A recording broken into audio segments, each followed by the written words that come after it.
Welcome to SciTech Culture with Steve Kern and Ben Warner, where we examine science, technology and culture in the 21st century. Visit our website at scitechculture.com. Hello and welcome to SciTech Culture, the show where we discuss science, technology and culture in its myriad of forms. My name's Ben Warner and I'm joined once again by my good friend and colleague Steve Kern. Now, I'm just trying to remember if we actually did one together already or not, under the SciTech Culture brand or not. But it's good that we've, if we haven't, we'll have to look back in the archive. I didn't do any research. We will. I don't think we have. Certainly not together. Mm-hmm. I don't know. I don't remember. No, but it's good. But it's good to finally do one because, you know, doing it over Skype sometimes can be a little it's a little funny sometimes because you get a little bit of a delay in that, but it's good to finally have one sort of together like this, so it's good. Well, and it is summertime, holidays, it's the perfect time of year to do one of these. And absolutely timely as at the end of the year because we like to at least crank one out at the end of the year. We haven't been around for a while, a few little hiccups here and there which we'll discuss here. Been to Japan and fortunately had a bit of an illness which kind of delayed sort of us getting back together again for an episode, but we've snuck one in now before the end of the year so that that's right. We can kick off next year all guns blazing. Absolutely. Alrighty, so yeah, I'll start with so I went to Japan during November. Fantastic place. And I think the thing that, just from a cultural perspective, that really hits you is just like how dense, how much everything is so precise for them. They have to really make sure everything is done properly, and you just notice that across the board with so many things. And the experience of it, they're very strong into their culture as well, that they want to maintain that. But they've still got a lot of the modern sort of conveniences. They're very high tech, and as you'd expect, and all that sort of thing. But the surprising thing too is that from a travel perspective, it actually, I guess from our, coming from Australia where it's now becoming very expensive where we are, Japan is actually quite affordable. Accommodation aside, everything's quite reasonable. Very good. So definitely worth the trip. And just a question on the technology side of things, do you see them using technology in the same way as us, or do they have different ways of using it? I think, you see a lot of the similarities, just from in terms of social media use, the way they, they all have their phones and all of that sort of thing. What was interesting is that, say, in Australia, and you'd probably find this like in places like Canada, San Francisco as well, you have very high iPhone usage, so you see a lot of people with iPhones. In Japan, that's absolutely not the case. They've got all sorts of phones that we've never seen. And actually, I was eyeing off a phone. I think one of their main carriers is NTT Docomo, and they make their own phone. Wow! And wouldn't we like to see more of that? Oh, absolutely! It's a very sleek phone. It was basically just it was a square block, but that doesn't sound like it'd be interesting. But it's actually it was a very sleek looking phone, running Android. Wow! So, but it was a very interesting looking phone, and. But just as a general thing, just in terms of the technology, is that they've got all the technological conveniences and whatnot, and it's very high tech, and there's all manner of devices and things that you can get that we probably wouldn't get, off the shelf here. But then you've got it's all seemingly tied in with all of their cultural history and perspective and everything, so you can go off the beaten track, or even not that far away really, and you can get that sense of history that they've got. Yeah. Which is really amazing. And on top of that, for anyone who wants to get away from their tech for a while, there are plenty of places to go to where it really works well. I mentioned Android there. I might segue into that for a little while. You've got a new device there. Yeah, let's see the fingerprint scanner works. It does. It works very well, actually. I've got a Sony phone, Xperia Z5 Compact. If you've never used an iPhone, it's probably a fantastic experience. The phone itself, excellent, Ben, I have to say. 200 gig expandable memory, waterproof. What else has it got? It's got proper 4K camera. It's got a huge lens on it, and that is big. It takes great photos. And it's got about a 2-day battery life with normal usage, which is why it's a bit fat. Yeah. Somehow I was expecting a slightly larger phone than that, but The normal Z5 is bigger, so this is the small phone, but it's got all the features of the bigger phones just jammed into a smaller thing. And interestingly, the screen size there is almost the same as an iPhone 6. Oh wow, okay. Yep. So it packs a lot in there. My only maybe minor sort of come down on it would be that it runs Android, and it's not that it runs a Sony Android system, it's just that it runs an Android system. And Android is actually much better than I expected switching back from Apple. Now, bear in mind that I don't have a music collection that I had to take with me. Yeah. Bearing in mind that really I don't have anything except some contacts, and there's some really simple apps that you can use to switch your contacts over in seconds. But the interface just really isn't quite as good as iOS, and I think that's the main difference, because the camera sensors are actually the same in the iPhone and the Sony. They use the same thing. But what I will say, and I don't know, maybe we'll share some photos or some video from this for you to put onto the... Could probably do a comparison or something. We probably can. The 4K camera in this truly is sensational. The video camera really is amazing, and you'll see just how good it is if we overlay some of the footage. Yeah, absolutely. So yeah, it's a great phone. In fact, if you want to take a break from Apple, which is what I wanted to do, this would probably be the phone to do it with. The Windows phone maybe arguably would give a better experience over the Android interface, but it's got plenty of apps, and it also revealed to you that Google was no different to any of the other large organisations. Yeah, absolutely. Very cool. We'll shift gears again. Maybe delve into a little bit of science, only because I can touch in this in a personal way. Unfortunately, I picked up the flu on the flight out, of all things, back from Japan. Well, that was fortunate, wasn't it? At least it didn't cut into the holiday at all. But the amazing thing is that not having had the flu before, and not really having been sick like that for a very, very long time, obviously you kind of get your sense of awareness kind of kicks in as to, I got to fix this and how it works. But again, as you do, you get onto the net, you got Google there, you start doing some searching about as to all that. And on YouTube, funny enough, there's quite a few videos that will graphically show you how the flu virus invades your body and spreads. Replicates, yeah. Fascinating stuff. I'll have to find some the links I was watching, and I might post a few of those. But essentially, it's it's not just like having a cold. No, it's pretty full on. I think the thing that threw me was that it can last. Obviously the actual virus part might only clear out of your body after maybe 8 or 9 days. They say about 7 to 10 days on average. And you might tell my voice isn't quite back to what it usually is, but you can be recovering for potentially 2 to 3 weeks afterwards, which really blew my mind, really, that it's that strong. Well, I think there are a few things that people don't generally realise about health. And on the flu, one of them is that the actual symptoms of the flu and the really bad feeling, the lethargy, the fever, and all those things, they're actually your body's immune system fighting the flu. So it's not actually the flu itself. The other thing is, people really don't realise how hard these illnesses push our bodies. Absolutely. And I think that's, everyone goes flu, a lot of the times Australians, the flu you'll get are just probably worse than a common cold. So they'll be quite make you quite sick for 3 or 4 days.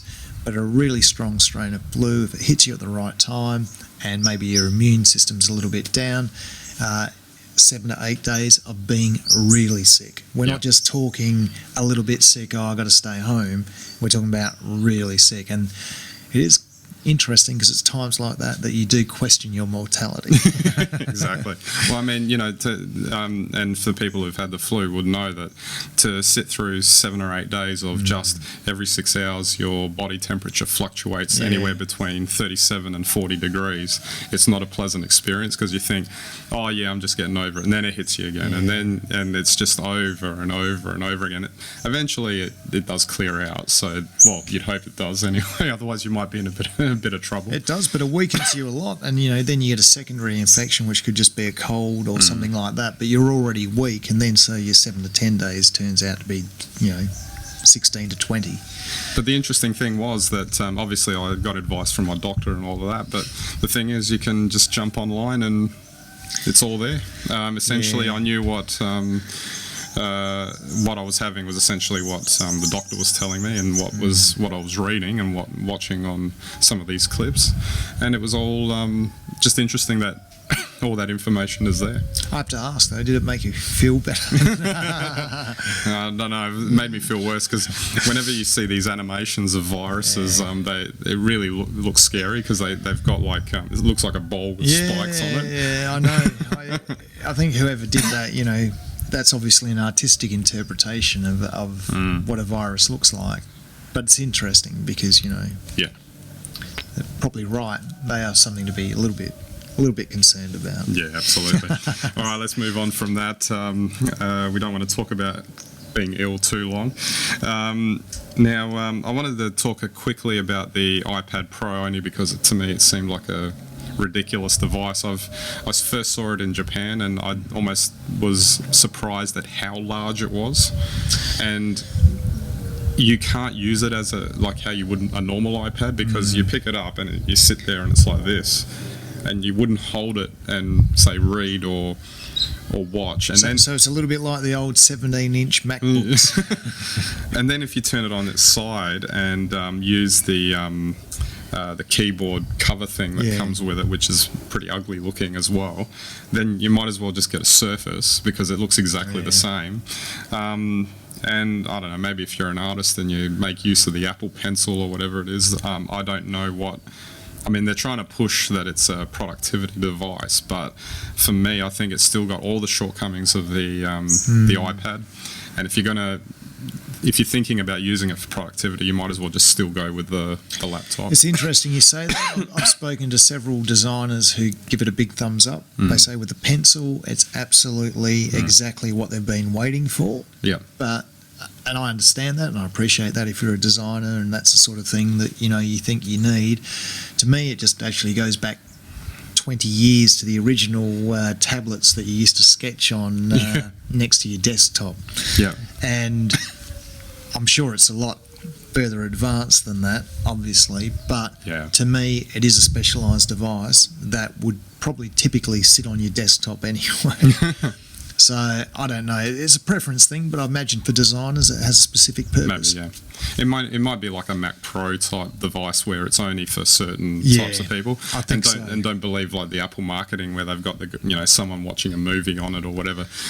People are not going to watch. Well, no, I won't say that because there's always going to be someone that does it. But if I go out one day and I see someone holding an iPad Pro and taking a photo in public, I might lose it there. Well, I don't know. It definitely won't be as bad as, but any of you with reasonably long memories, if you ever saw anyone trying to open up a 17-inch MacBook on a plane, that was equally as hilarious. Yeah. And it's 1.5 seats wide. It's all fun. Okay, just moving on again, we'll change tack again. Talk a bit about sci-fi, I think. It's always interesting. Because we had a big time of year. Yeah, we had, obviously The Martian's the one that sticks out for me this year as being a particularly good offering from Hollywood, at least. Obviously, we discussed this, I think, earlier in the year. That's right. It's not 100% accurate, but it's fairly accurate. Yeah. And I think what's important with these films, I rewatched Gravity with someone someone the other day, actually, and I know that it's all wrong, particularly gravity, not so much the Martian, but the gravity. But I think it's just more the awareness that it generates of space, and how potentially dangerous it can be. I mean, that opening scene of the Martian was, like, I think highlighted how dangerous it can be. Well, you actually think that might be something we'll actually see. Not live on TV, it'll be on about a 20-minute delay, but eventually there may not be a delay. It's an interesting thing, it's both very interesting stories, both of them. And the interesting thing about The Martian is there are a few inaccuracies. It was written originally by Andy Weir, and 10 years ago, before we knew a lot about a lot of the things that we know about Mars now, but a great book. Yeah, absolutely. And a great film too. Absolutely. I think we're just conscious of the time because we're trying to pack in as much as we can before we sign off. I wanted to talk a little bit about TV cord cutting, which I think we were talking a little bit about before. That I think it's just becoming something that's more pervasive and more prevalent the more you go along. As an example, I set up my old Apple TV for my mum for Christmas, and what a lovely guy you are. As I do, and she has no problem navigating around and accessing all the content, like, just no problem, like, because it's all visual and it's fairly self-explanatory.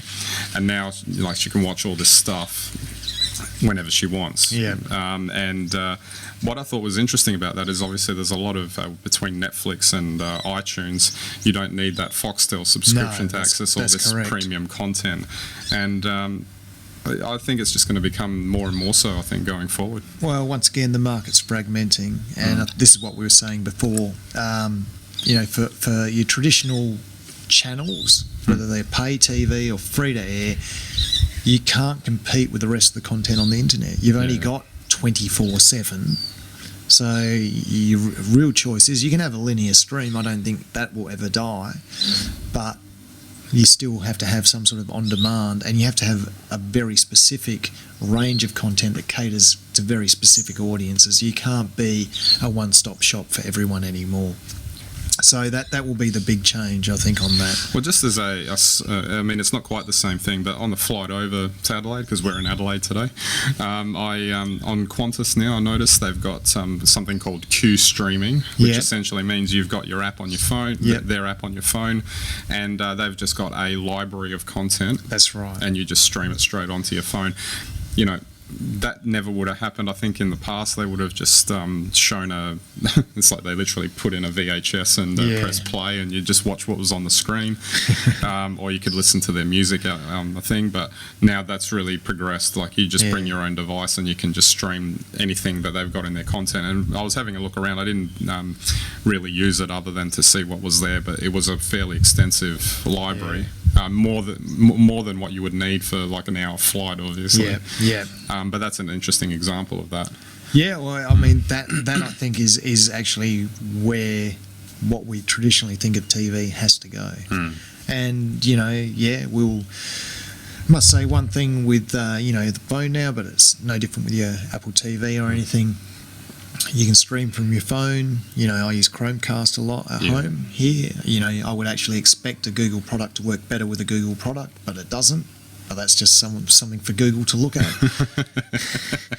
But that it's amazing. Your Apple TV, your Netflix, they're all different ways to get in basically to your larger screen, and that's really what your larger screen is. It's just a viewing point. It's no longer the source of the content. That's right. Which traditionally it was when you had TV channels connected to it. Yeah, exactly. And the last point I wanted to finish up on before we wrap it up is this idea of the smartphone replacing your PC. Now, I think it's becoming a bit of a subtle sort of shift. Me personally, I found during the course of this year that a lot of my day-to-day computing was now being done off the phone. And I didn't it wasn't something that I consciously set out to do, but I found that I only go to I've got the iMac at home that's only really being used now as a media hub for content at home. I'm only going to the laptop now I'm using it now, obviously, for us to record this podcast, maybe for the editing of it. If I'm doing some sort of writing, I would use it, but then I wouldn't go to it anymore. I wouldn't be browsing the web on it. I wouldn't be checking emails. I don't need to do banking or anything like that on it. And I'm noticing the shift go away from the laptop, from day-to-day things, and it highlighted to me that even though, so you and I are probably a little bit more of a heavy user of a PC because of apps and the things we do, that everyday normal people probably wouldn't need to have that functionality, and they'll probably get away with their iPhone or their Samsung phone or whatever to get them through the day. We're definitely not far from that. No. Absolutely. I mean, the idea that, instead of having separate devices like that, someone might just buy a 24-inch screen, they chuck it on their desk, and then the phone just docks with it when they get home if they want the full screen, the big screen experience for the computing side of things. I mean, it's amazing. This phone has got 8 cores, 8 cores, and they will run hot enough to melt the phone if you're not careful, which is most of the time. But it is interesting, isn't it? Yeah, it is. It's great. I mean, what I mean by saying that, apart from me trying to be funny about it, which is hilarious, is that the processing power in now is no obstacle. And even with this screen size, which I think, as we were saying before, is the same size as about a typical iPhone. So it's more than enough to answer emails, to do most of the things that you're going to do, browsing, purchasing. Exactly, yeah.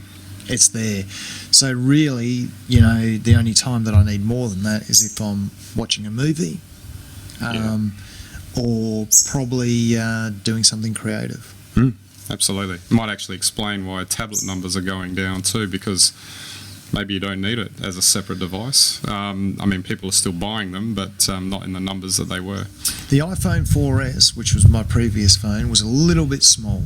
Love the small compact thing, but a little bit too small to type on. But you can see plenty of room there for 2 thumbs to type away. Yep. And with voice synth now, don't need to type you don't even need to type necessarily. So yes, it's definitely there. It's just a shame that Android can't provide you with a better note taker the way iOS can. Anyway, enough of that.